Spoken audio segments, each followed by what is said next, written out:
Mi nombre es Mariana, tengo 35 años, 2 hijos y un esposo al que, a veces, siento que ya no conozco.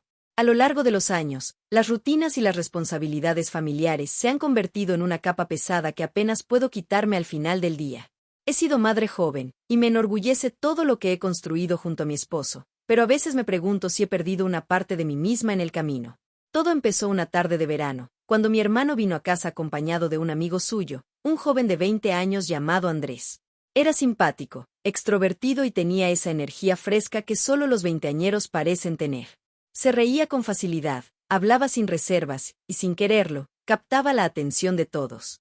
Yo lo había visto en algunas reuniones familiares, pero nunca le presté mucha atención. Hasta ese día. Estábamos en la cocina, sirviendo la cena para todos, y Andrés se acercó para ayudarme a colocar los platos. No fue nada fuera de lo común, pero el roce de su brazo contra el mío fue suficiente para que mi cuerpo reaccionara de una manera que no había sentido en mucho tiempo.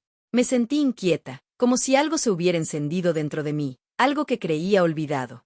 Quizás fue el hecho de que mi vida había caído en una rutina predecible, o tal vez fue su juventud, esa vitalidad que parecía no conocer límites.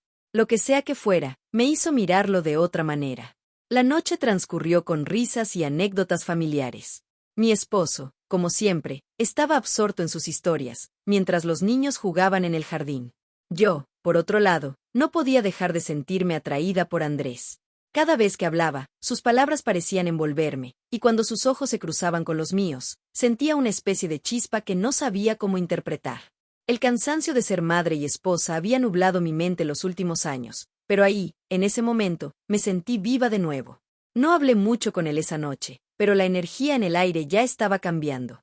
Al día siguiente, Andrés me envió un mensaje. Me pidió que le ayudara con algo relacionado con su trabajo, algo que no me pareció extraño. A menudo hacía favores por ser el amigo de mi hermano, y yo no pensé demasiado en ello. Pero nuestras conversaciones comenzaron a ser más frecuentes, más personales. A veces hablábamos de trivialidades, pero había algo en su tono, algo en sus palabras, que me hacía sentir que había más. Yo lo sabía, él lo sabía. Pero ambos preferíamos no decirlo en voz alta. Una tarde, después de unos días de mensajes que se volvían cada vez más cargados de subtextos, él me invitó a tomar un café. Yo acepté sin pensarlo demasiado. Estábamos en un café pequeño, apartado, donde la música suave hacía que todo pareciera menos real. Andrés me miró con esa mezcla de expectación y deseo, como si estuviera esperando que yo tomara la decisión. Nos hablamos por un buen rato, hasta que, finalmente, se acercó y me tocó la mano. El contacto, tan simple y tan inmediato, me hizo sentir como si el mundo hubiera dejado de girar por un segundo. Fue el momento en que mi cabeza y mi cuerpo finalmente se alinearon. No pude detenerme. Lo miré a los ojos y me dejé llevar por esa corriente que había estado acumulándose durante días. Nos besamos con la urgencia de algo que no podía ser contenido.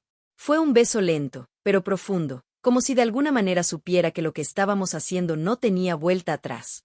No habíamos hablado de lo que significaba, no había promesas, solo una conexión visceral que no podía ignorar. Ese día, todo cambió.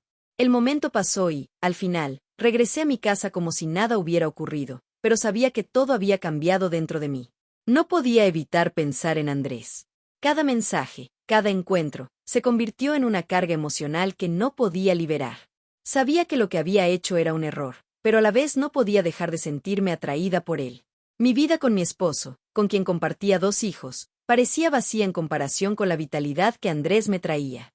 Pasaron unas semanas, y las cosas entre Andrés y yo continuaron. Cada encuentro era una mezcla de placer y culpa. No sabía cómo manejarlo, ni cómo enfrentar la verdad que se estaba construyendo lentamente en mi mente. Me sentía dividida, atrapada entre lo que había sido y lo que deseaba ser. No podía mirar a mi esposo a los ojos sin sentir el peso de lo que había hecho. Finalmente, me enfrenté a la realidad. No podía seguir viviendo con este secreto. Tenía que tomar una decisión, porque las mentiras y la culpa ya me estaban consumiendo. No quería destruir mi familia, pero tampoco podía seguir viviendo como si nada hubiera pasado.